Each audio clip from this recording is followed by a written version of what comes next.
id Software was purchased by ZeniMax in 2009, right after the disappointing Wolfenstein. That same year, MachineGames was formed in Sweden by developers who previously worked for Starbreeze Studio. After so many game ideas were turned down by publishers, Bethesda offered MachineGames one of the id Software franchises to work on. They chose Wolfenstein, and MachineGames was purchased by ZeniMax in 2010. On May 2013, Wolfenstein: The New Order was announced by Bethesda to be released the next year with teasers including 1960. Back then I wasn't what you call the biggest Wolfenstein fan, and I remember there was a bit of positive hype towards The New Order. It's rare to see TV ads for video games these days, especially R18+ rated ones. Set in 1946 after the events of the 2009 Wolfenstein, when World War II is still going and are on a desperate attack. With most of the cavalry taken down, BJ Blatzowicz and what's left stay alive to make a push for General Death said. Oh, that's him, isn't it? That's him! Good God, he's pretty scary actually. I like you, such a resilient specimen. With you I could do great things. When you look at the robots and steroid-juiced weaponry the Nazis have at first glance, it makes them look like what is already a vicious and powerful enemy in the game. After being trapped in a room-sized incinerator, the remaining were able to jump out, but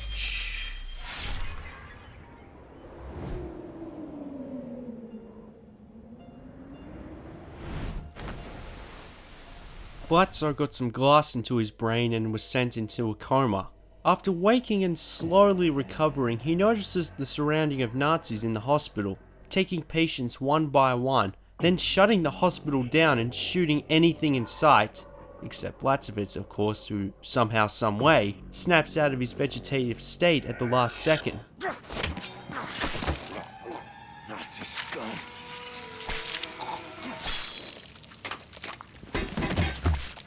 He was able to escape without extra glass sticking into his head, but without knowledge of some terrible news.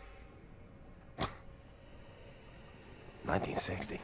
There's no more war. It's over. No more military. They won.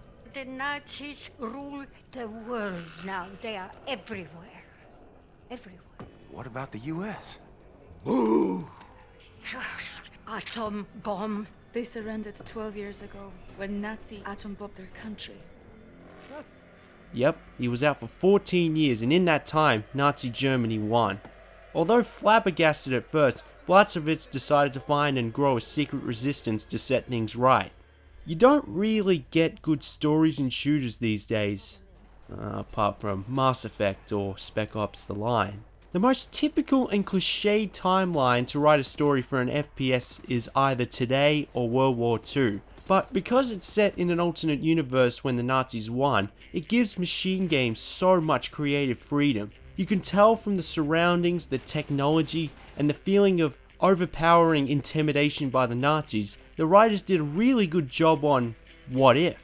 They tried to think up the most unimaginable but realistic way the Nazis would look a decade after they won World War II. It really is spooky to look at, especially the Volkshalle. They even got to the moon. No wonder Blatzowicz thought he was having a nightmare at first. The layout is complemented with well-presented graphics. I only recently got a PlayStation 4, so I was expecting it to look a little bit better. Nonetheless, MachineGames certainly made proper use of the Tech id engine. What's also good is that you don't have to play the predecessors like Return to Castle Wolfenstein or the 2009 title to understand what's going on. It could even be a standalone game and the story would work.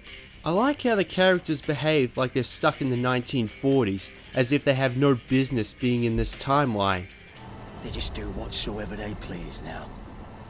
They just fucking leveled everything and erected this fucking monstrosity. You look at them and they have backstories of their own. That his son? No. Well, kind of. I don't know.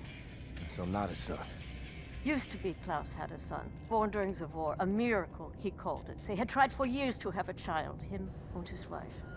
Yeah, well, he'd make a pretty good father. Even though Nazis have completed world domination, they still make Blatzowicz come across as a natural-born Nazi butcher. I will saw your head off with this here appliance, you hear me? BJ Blatzowicz was originally a generic protagonist who just happened to have a name like that, like the guy on Doom. But character development and storytelling is mandatory in video games today, along with actual gameplay. But they got with the program because Blatzo's personality shines in the world of Dark better than any other Wolfenstein game. The controls are your typical first-person shooter. You could even say it's your typical Wolfenstein game. I honestly don't know if this game adds anything new to the genre or not. I've given up on first-person shooters lately because it's the most overused genre today and I'm sick of it. Really, I've been living under a rock, but playing it, there's nothing to complain about. I mean, what hasn't been done in first-person shooters, control-wise at least? It's linear, and going through sometimes you have an option to go in like a madman or around like an assassin. When you are running around like a lunatic, the action is very exciting and the soundtrack blends in nicely. You do get the occasional use of vehicles and robots, but like I said, nothing worth going crazy about, but at least it isn't broken or overly glitchy. You have a dual wield option even for a sniper. I find myself using this option a lot because the guns are still pretty accurate even while firing from the hip. I wish it was like Halo where you can use two different weapons. This game earned its R18 rating with plenty of blood and body parts exploding all over the place no matter what gun you use. There isn't much to offer in terms of weapon variety. You have 2 shotguns, 2 assault rifles, 1 SMG, 1 sniper rifle and 1 pistol. Until you realize how much Nazis love electricity. Near the beginning you find a plasma cutter that can slice through wire and thin metal, and throughout the whole campaign you find smaller upgrades that can turn a basic plasma cutter into an electronic powerhouse, which symbolizes your hard work put into this game. It's a cool weapon. This and other electronic weapons run out pretty quickly, but a refilling station is always a footstep away. I wish I could say the same thing about the conventional weapons, but no. The biggest problem is the lack of ammo. The only ammo you can find along the way are used clips. Occasionally you do find a box load, but it's best to shoot precisely or use electronic weapons. And was it too much to ask to walk over it rather than press a button? I made the wrong choice. Well, that's fucking obvious, isn't it?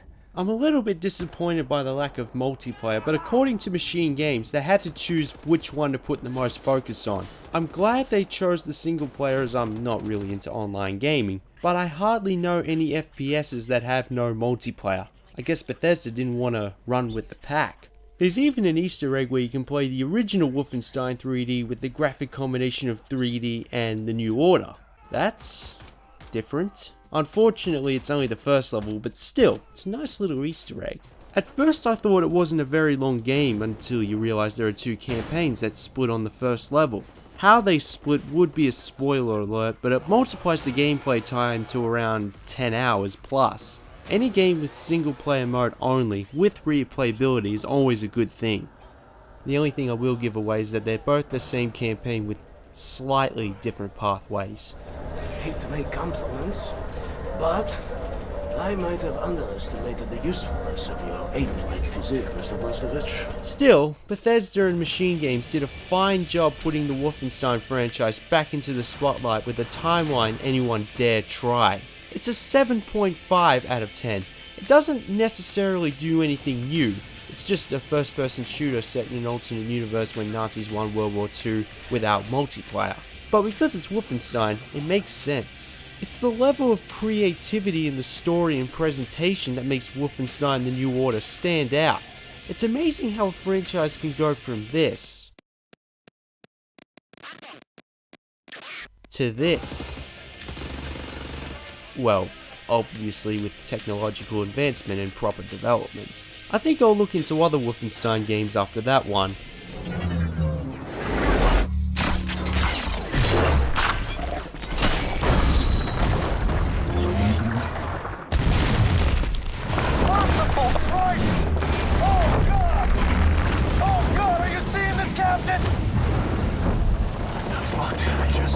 We just killed the bridge, sir!